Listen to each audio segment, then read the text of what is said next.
শুভ সকাল, সকলকেই আমার প্রণাম, শুভেচ্ছা ও ভালোবাসা। গতকাল ছিল স্নানযাত্রা, আমার ভিডিওটা করতে একটু দেরি হয়ে গেল দিতে। তো দেখুন, আমাদের কল্যাণী মাতৃ মিশন মন্দিরে বড় মহারাজ এখানে আমাদের ঠাকুর শ্রী শ্রী জগন্নাথ দেবের পুজোতে ব্রতী হয়েছেন এবং প্রতি বছর নিয়ম নিষ্ঠা সহকারে আমাদের এই মন্দিরে পুজো হয় এবং 108টি কলস সে জল ঢেলে বিভিন্ন নদ নদী থেকে এনে সেই জলে আমাদের ঠাকুরকে স্নান করানো হয়। জগন্নাথ দেবকে নারায়ণ পুজো হয়, যজ্ঞ হয়, অনেক বিভিন্ন রকম অনুষ্ঠান হয় ওই দিন। তো আমাদের মহারাজ এখন পুজো করছেন, দেখুন আপনারা। তার সঙ্গে আরতি, প্রসাদ সব কিছুই ব্যবস্থা আছে। আমি একটু তাড়াহুড়ো করে দিয়েছি এবং আমাদের পুজোটা অনেকক্ষণ ধরে হয়। পুজো হয়েছে, মহারাজ বসে আছেন। আচ্ছা, আর আমাদের ঠাকুর এখন নিচে যাবে নাট মন্দিরে, ওখানে আদ্যামার মন্দির মূর্তি আছে। আদ্যামা ঠাকুর, স্বামীজি, মায়ের মা সারদা দেবীর, তো ওখানে যজ্ঞ সহকারে পুজো হবে। মহারাজরা, ব্রহ্মচারীরা সকলেই আছেন। খুব নিষ্ঠা সহকারে পুজো আচ্ছা এখানে হয়। আপনারা অবশ্যই আসবেন কল্যাণী মাতৃ মিশন মন্দিরের স্টেশনের অতি নিকটে। তো আপনারা আসলে বুঝতে পারবেন। আর এই যে এটি দেখছেন, এটি একটি পল্লী মঙ্গল কাউন্টার। কালকে আমি ভিডিওটা করেছিলাম, অতটা সুইটেবল হয়নি। তো এখন দেখুন, পল্লী মঙ্গল কাউন্টার নতুন উদ্বোধন হয়েছে। এটি পুরনো ছিল, তো সেটাকে ভেঙে আবার নতুন করে করা হয়েছে একটু ভালো করে।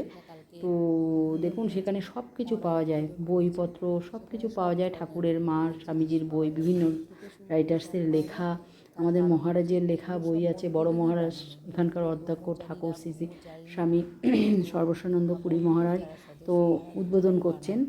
আর তার সঙ্গে হচ্ছে এখানে বিভিন্ন রকম পাঁপড়, রান্নার ইউটেন্সিলসের যেসব খাবার দাবারের যে জিনিসপত্র, সেগুলো সব পাওয়া যায় এখানে। দেখুন, জেলি পাওয়া যাবে, ঘি পাওয়া যাবে, পনির পাওয়া যাবে, তারপরে হচ্ছে পাঁপড়, তারপরে হচ্ছে মানে ওই মশলা, বিভিন্ন টাইপের মশলা, চাট মশলা এবং বিভিন্ন গুঁড়ো মিশিয়ে মশলা। এবং এই সবচেয়ে যেগুলো ভালো বলছি আমি, এই মশলাগুলো মন্দিরেই তৈরি হয়।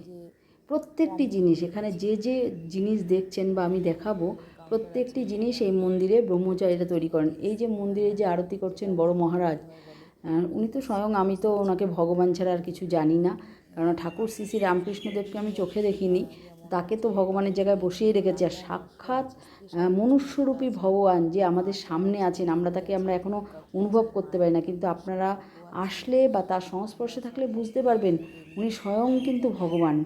ওনার যে জিনিস, ওনার যে অন্যরকম ব্যাপার, সেগুলো আমরা যারা খুব ক্লোজ তারা আমরা বুঝতে পারি।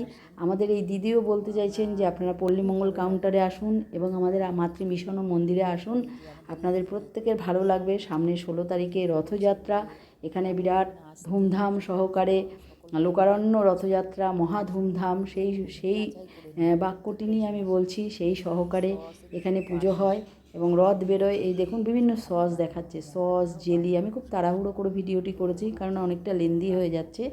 হ্যাঁ, আপনারা অবশ্যই আসবেন, যোগাযোগ করবেন। দেখুন, প্রচুর জিনিস এখানে পাওয়া যায়, সব অরিজিনাল তৈরি, মহারাজরা, ব্রহ্মচারীরা বানান। সকলে ভালো থাকবেন, নমস্কার।